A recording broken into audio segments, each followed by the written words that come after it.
Amados hermanos, tengan todos buenos días. Decía que hoy es el último de la serie de los atributos de Dios que estuvimos desarrollando. Hoy vamos a tratar el tema de la supremacía de Dios. Y quiero comenzar a desarrollar el tema desde el Salmo 115, versículos 1 y 2. Quiero que busquemos en nuestras Biblias Salmo 115, versículos del 1 al 2. Es un salmo corto que comienza con la declaración siguiente. No a nosotros, Señor, no a nosotros, sino a tu nombre da gloria.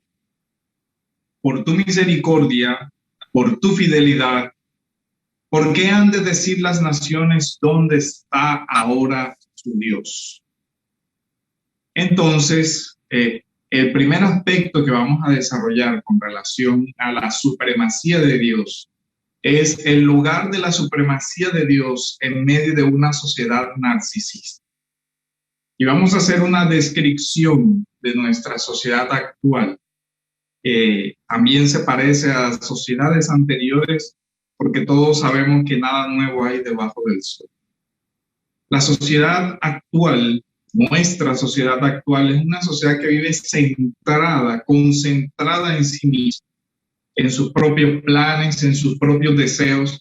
Es una sociedad que ha encumbrado como fin y propósito último de todos el placer, lo que se llama la sociedad del bienestar.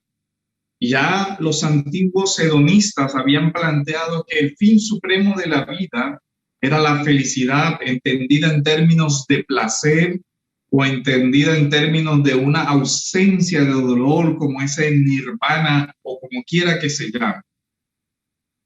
Y es muy común escuchar a las personas decir: lo más importante es que sean felices. Lo más importante para mí es que mis hijos sean felices. Lo más importante es que mi matrimonio sea feliz. Lo más importante es la felicidad.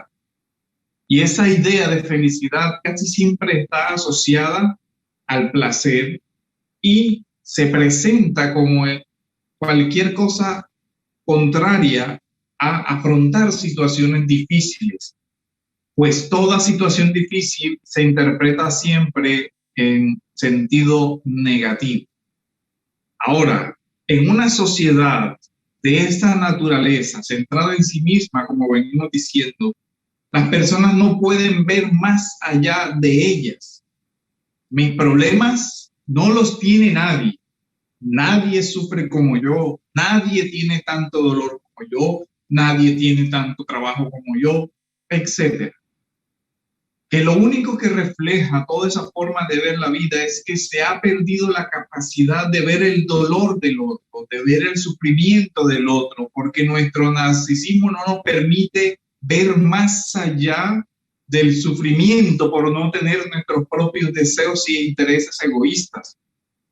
Ese narcisismo no permite salir de la autocompasión, de la autovictimización, del pobrecito yo, todo el mundo es malo, todos los demás tienen la culpa de mis miserias. Y por supuesto, en esta lógica, nada tienen que ver mis irresponsabilidades, mis malas decisiones, por lo que en este tipo de personas es poco probable un proceso de autoexamen que los lleve al reconocimiento de sus pecados y por tanto a un proceso de cambio. Pues solo al reconocer mi responsabilidad y asumir la necesidad de vivir sobre mis propios pies ante los demás, pero sobre todo ante Dios, vivir para su gloria, entonces se puede dar un proceso de cambio. Pero nos lleva esto a la pregunta: ¿y qué sucede con la iglesia en medio de esta sociedad narcisista? ¿Cómo está afectando esta cosmovisión la vida de la iglesia, la vida de los hermanos dentro de la iglesia? O podríamos preguntarnos: ¿se observa este narcisismo en la iglesia? Lo más lamentable es que muchas veces los creyentes siguen el mismo marco de referencia de esas ideas de que el supremo objetivo son mis propios intereses, mis propios deseos, de suerte que ahora me encontré en el camino de ese proyecto de vida narcisista, una lámpara de Aladino. Y aquí donde digo lámpara de Aladino que concede todos los deseos egoístas, entiéndase Dios con minúscula, porque es así como muchas personas ven a Dios, como aquel que puede conceder todos los deseos de mi propio corazón egoísta, porque seguimos pensando que yo soy supremo y que Dios está al servicio de esos planes supremos que yo tengo. Porque seguimos pensando que mi trabajo es el super trabajo del mundo, que mi salario es el super salario, con la casa y el super carro y el super computador, y añádale todo lo que usted quiera en adelante. Para muchas personas esto es el conocer a Dios. Eso es lo que ha transmitido este tema de la teología de la prosperidad. Por eso hoy es tan difícil encontrar las declaraciones del Salmo 115. No a nosotros, Señor, no a nosotros, sino a tu nombre da gloria.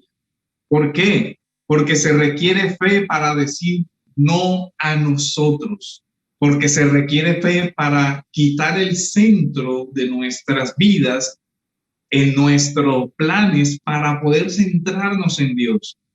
Se requiere la fe del Evangelio para deshacerse de todos esos proyectos espejismo que tenemos para centrar nuestra vida en Cristo. Se requiere la fe del Evangelio para tener a Dios como supremo. No a nosotros, requiere la negación de nosotros mismos, requiere la sujeción a la voluntad de Dios. No lo que yo quiero, sino lo que tú quieres. Recordemos Getsemaní, que es el ejemplo supremo para nosotros. Hágase, Señor, tu voluntad, no lo que yo quiera, sino lo que tú quieras. La pregunta es Dios supremo en tu vida de tal forma que digas, no mis planes, Señor, sino lo que tú quieras con mi vida? Para poner tus planes en las manos de Dios y decirle al Señor, Dios, mi vida es tuya. Úsala para darte gloria, porque tú eres un ser glorioso. Para hacer eso necesitamos una profunda convicción de que Dios es supremo sobre la vida y sobre la muerte de sus santos. No a nosotros. Que los demás no nos miren a nosotros, que te vean a ti, Dios, porque tú eres glorioso. Y si tú escoges usarnos para tu gloria, que siempre entendamos que ninguna gloria merecemos, porque tuya es la gloria por los siglos de los siglos. Amén. Y que antes bien no sea nuestro nombre un estorbo para que tu nombre reciba toda la gloria que merece, porque tú, Señor, eres supremo. Plantear así las cosas nos lleva a un autoexamen.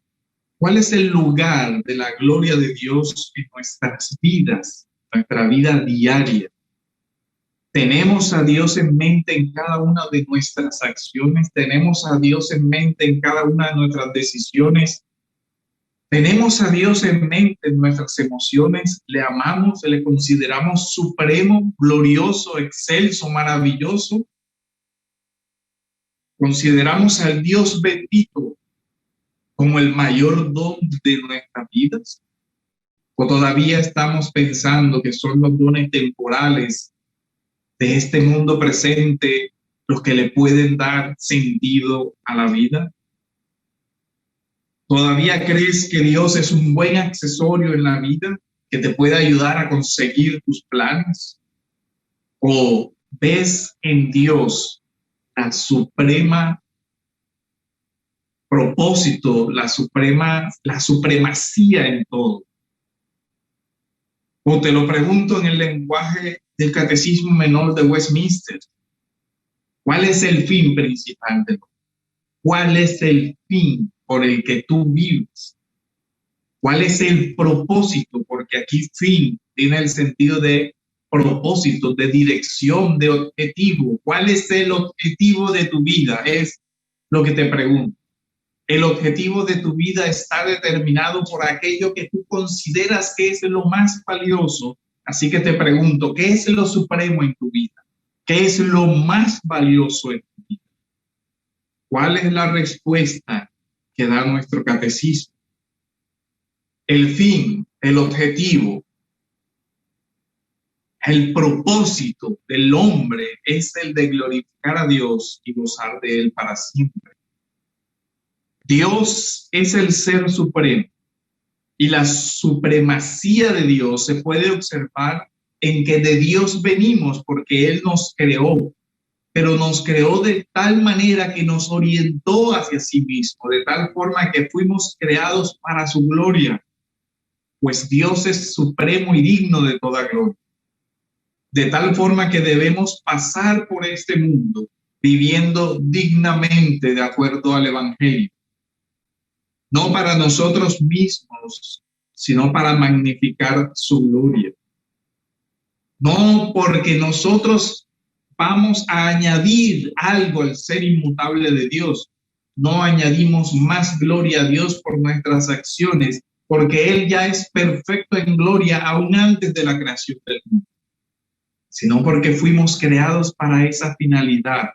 Y esa finalidad también es adecuada para la realización de nuestra propia vida. También en el tema anterior de la semana pasada vimos esta cita de Agustín donde él dice, nos hiciste, Señor, para ti. E inquieto está nuestro corazón mientras no descanse en ti. Ahora, a lo que quiero llevarte, amado hermano, es a que tú examines cuál es el fin principal de tu propia vida ante los ojos de Dios y te hagas el cuestionamiento, ¿es Dios el supremo deleite para mi vida? ¿Es Dios supremo en mi vida? ¿Es Dios aquel a quien sirvo, amo y reconozco como supremo en todo? Ahora, cuando hacemos eso, entonces se produce un efecto en nuestra vida, deleite, gozo. Cuando Dios es el fin principal del hombre, como un efecto secundario de tener el don más maravilloso del universo, entonces nuestras vidas cobran sentido, propósito, gozo en Dios. Y esto es así en muchos aspectos. Si Dios es supremo, en consecuencia, por poner un ejemplo, nos deleitamos en su palabra. Y recordemos las palabras del primer salmo, sino que en la ley del Señor está su deleite, y en su ley medita de día y de noche. Así, si Dios es supremo en nuestras vidas, su palabra es fuente de gozo, fuente de deleite. Así que la supremacía de Dios, el reconocimiento de la supremacía de Dios, llena nuestros corazones de sentido, de deleite, de amor, de gracia, de propósito. Aquí vemos que cuando nuestras vidas están orientadas por ese supremo fin, no hay lugar a lo que muchos experimentan cuando se pierde ese sentido. Mucha de nuestra sociedad actual orientada hacia el placer, pues lo único que se encuentra es que el placer temporal no puede llenar la sed que tiene su corazón. Y vemos personas que han perdido el rumbo en la vida. No hay nada más doloroso para el ser humano racional que entender que sus actos no tienen ningún propósito, que actúan simplemente por un instinto.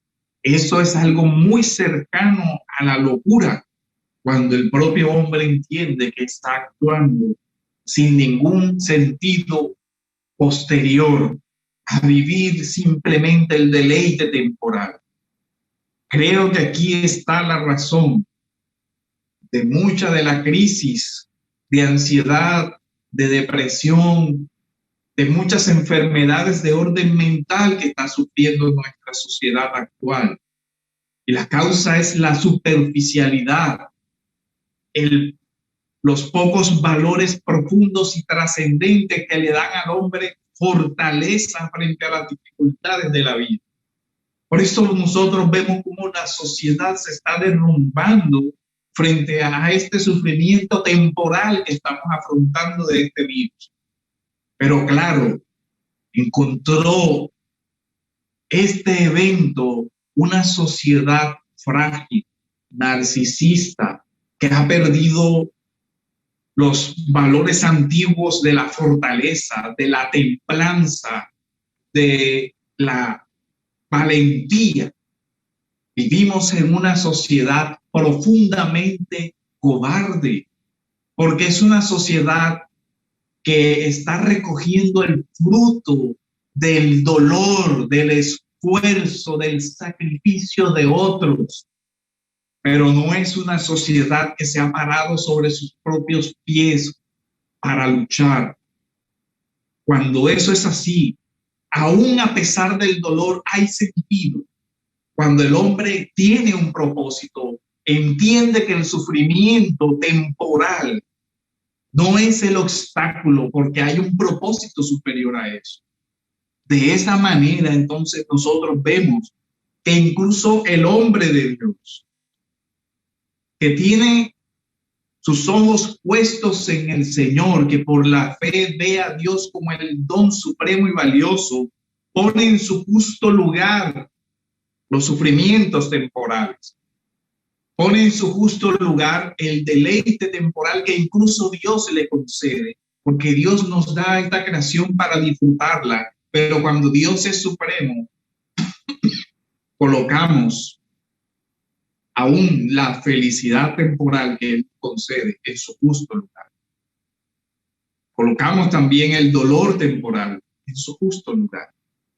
El catecismo dice que cuando glorificamos a Dios, un efecto de esto es, un efecto de la supremacía de Dios en el corazón del hombre es y gozar de Él para siempre.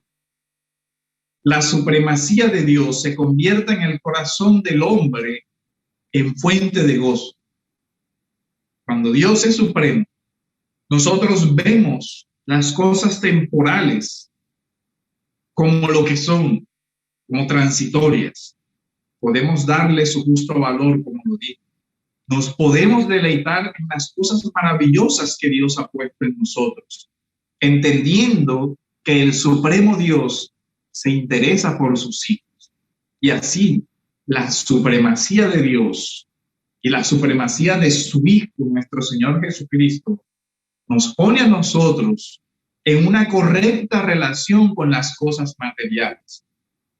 No entramos en un ascetismo que desecha todo lo material, pero le damos un justo valor, el justo valor de aquellas cosas temporales que nos han sido otorgadas por la gracia de Dios para disfrutar de ellas.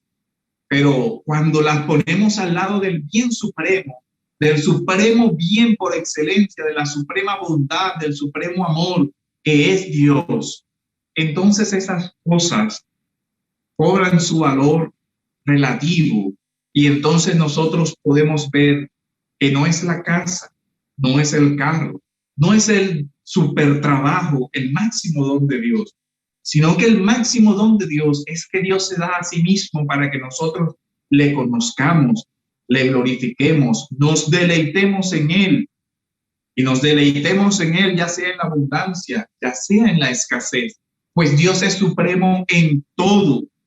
Pablo lo declaró a los filipenses. En todo y por todo estoy agradecido, porque sé tener abundancia, pero también sé tener escasez. ¿Por qué? Por la supremacía del Hijo de Dios. La supremacía de Dios pone nuestros deseos en orden, pone nuestras emociones en orden, nos pone en una correcta relación con los bienes temporales. Desde la supremacía de Dios nosotros podemos entender la realidad terrenal y establecer prioridades y entender que estamos viviendo de acuerdo a los valores del reino. Así, lo temporal no oscurece lo eterno, todo lo contrario, lo eterno ilumina lo temporal para que veamos las prioridades en nuestra vida. El catecismo dice y gozar de él para siempre.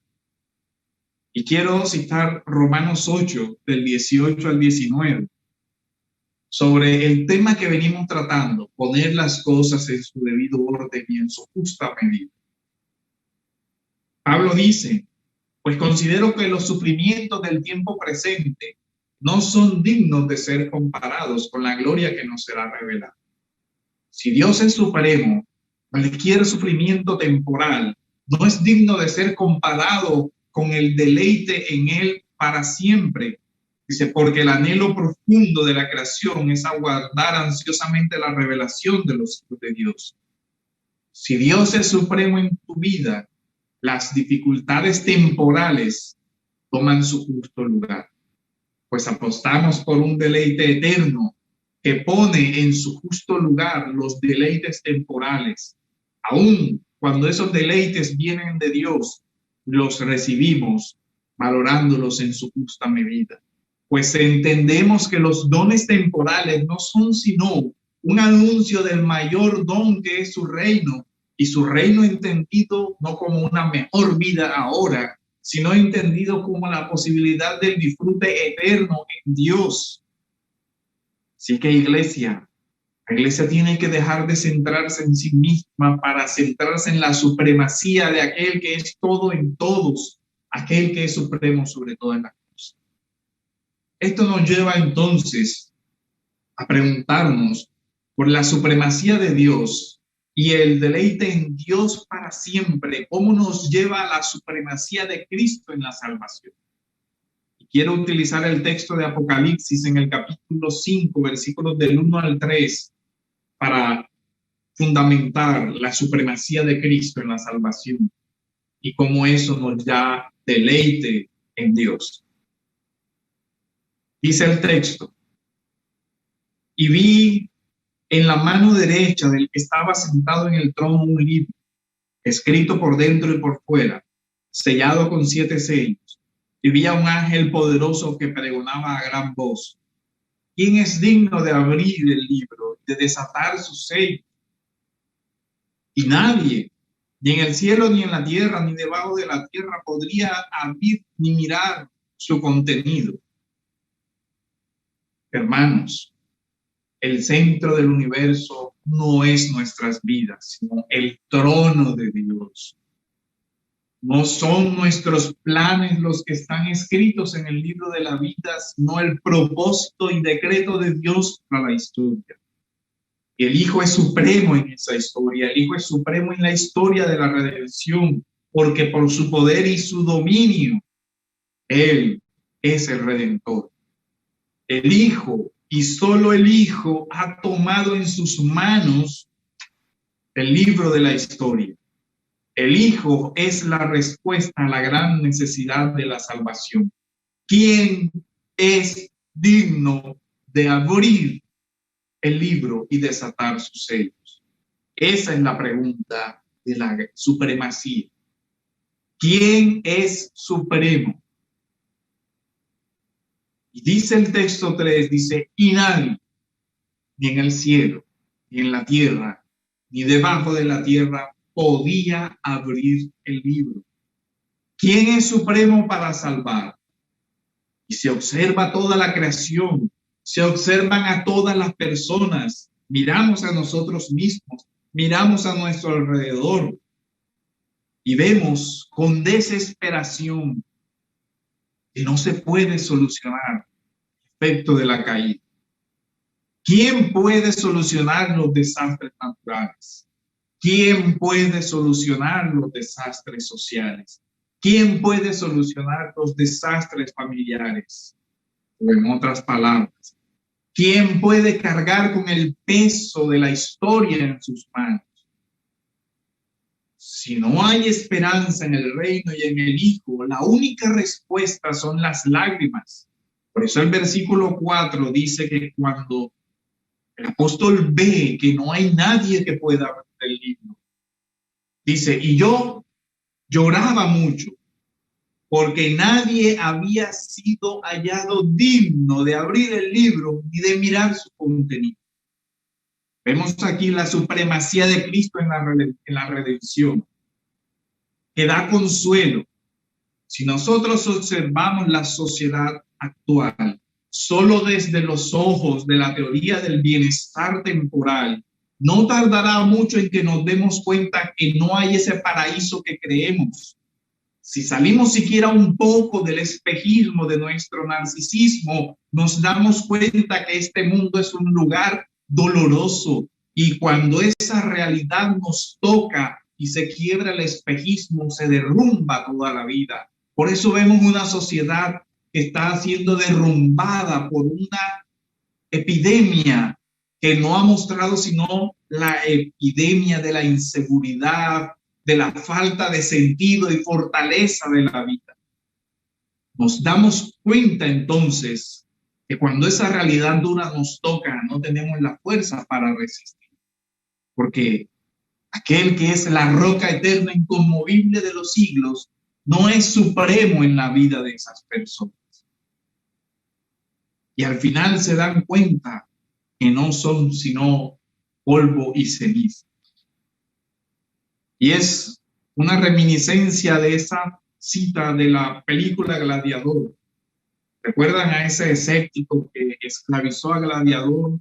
Y al final, cuando en el momento decisivo vuelve a entregar la espada y el escudo al general Máximo, le dice, somos polvo y ceniza.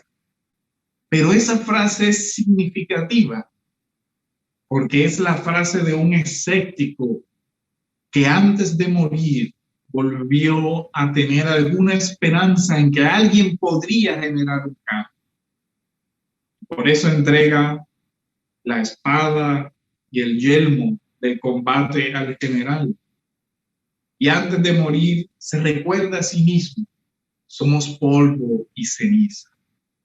Pero qué fin tan trágico para la persona que vive una vida creyendo que su único objetivo en la vida es morir y después de eso nada. Pero el creyente no vive así.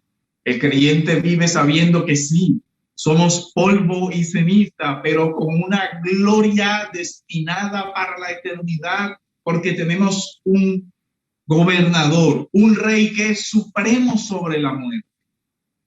Sí, nosotros podemos mirar la muerte con esperanza, pero es triste para muchas personas que no pueden hacer lo mismo. Si no hay esa esperanza de la trascendencia y la supremacía de Dios en todas las cosas, aún en la muerte, no queda para el hombre más que desesperación, como lo vemos en el relato del Apocalipsis. Pues si no hay esperanza en la supremacía del Salvador, ¿qué hay entonces? ¿Cómo vive alguien así, sin esperanza y sin Dios en el mundo? La respuesta viene de la supremacía del Hijo, del Rey de Reyes, Señor de Señores. En el versículo 5 dice, entonces uno de los ancianos me dijo, ante el llanto del apóstol, porque no había quien era digno, uno de los ancianos da consuelo con estas palabras y me dijo, no llores, mira. El texto dirige los ojos de Juan, mira, el león de la tribu de Judá, mira, aquel que es el rey, la raíz de David, ha vencido para abrir el libro y los 7 sellos. Cristo es el supremo vencedor. La historia es guiada por la supremacía del Hijo de Dios, que se expresa en los títulos de reinado, el león y la raíz de Judá, la tribu de Judá, el linaje de David. Miré y vi entre el trono con los 4 seres vivientes y los ancianos a un cordero de pie como inmolado, que tenía 7 cuernos y 7 ojos, que son los 7 espíritus de Dios enviados por toda la tierra. Y aquí notemos los signos corporales, cómo son significantes de la supremacía. Ahora el cordero está de pie, expresión que nos recuerda que ha vencido la muerte, expresión que nos anuncia la resurrección. Lo contrario era estar acostado en una tumba. Pero la resurrección, ese estar de pie, expresa la victoria y esa expresión de la suprema autoridad. Y vemos la supremacía de la autoridad en el texto del versículo 7. Dice, y vino y tomó el libro. Quiero que se detenga en ese pequeño detalle. Al principio del capítulo nos dice que el libro estaba en la mano derecha del Padre. Pero este detalle es supremo en este texto, es importante. Dice que el Hijo, de pie ante el trono de la gracia, ante el trono del Supremo Redentor, no recibe de él el libro, sino que extiende su mano y toma el libro. Toma el libro de la mano derecha del que estaba sentado en el trono. Cuando tomó el libro, los 4 seres vivientes y los 24 ancianos se postraron delante del Cordero. La adoración, la verdadera y genuina adoración, parte del reconocimiento de que el Hijo es supremo en todo, supremo en la historia. Es aquel que sostiene en sus manos la historia del mundo, pero sobre todo, hermanos, recuerda, es aquel que sostiene en su mano tu historia personal. Es aquel que te sostiene. Cada uno tenía un arpa y copas llenas de oro de incienso, que son las oraciones de los santos, y cantaban un cántico nuevo diciendo, digno eres de tomar el libro y de abrir sus sellos, porque tú fuiste inmolado. Y con tu sangre compraste para Dios a gente de toda tribu, lengua, pueblo y nación. Y al haber sido comprados para Dios, nos llama entonces a vivir de acuerdo a la supremacía de Dios. El Cordero Redentor es digno, y esa dignidad la debemos reconocer en la adoración que debemos dar. Quiero hacer ahora, para finalizar, unas preguntas de aplicación sobre las que quiero que reflexiones, hermano. Y es, tener claro la supremacía de Dios tiene unos efectos prácticos muy amplios. Tiene unos efectos concretos en la forma como vemos la vida, en la forma como pesamos el dolor que sufrimos, en la forma como pesamos las cosas buenas que vienen de la mano de Dios, en la forma como afrontamos el temor, incluso la muerte. Si nosotros tenemos a Dios como supremo, las cosas temporales tomarán su justa proporción.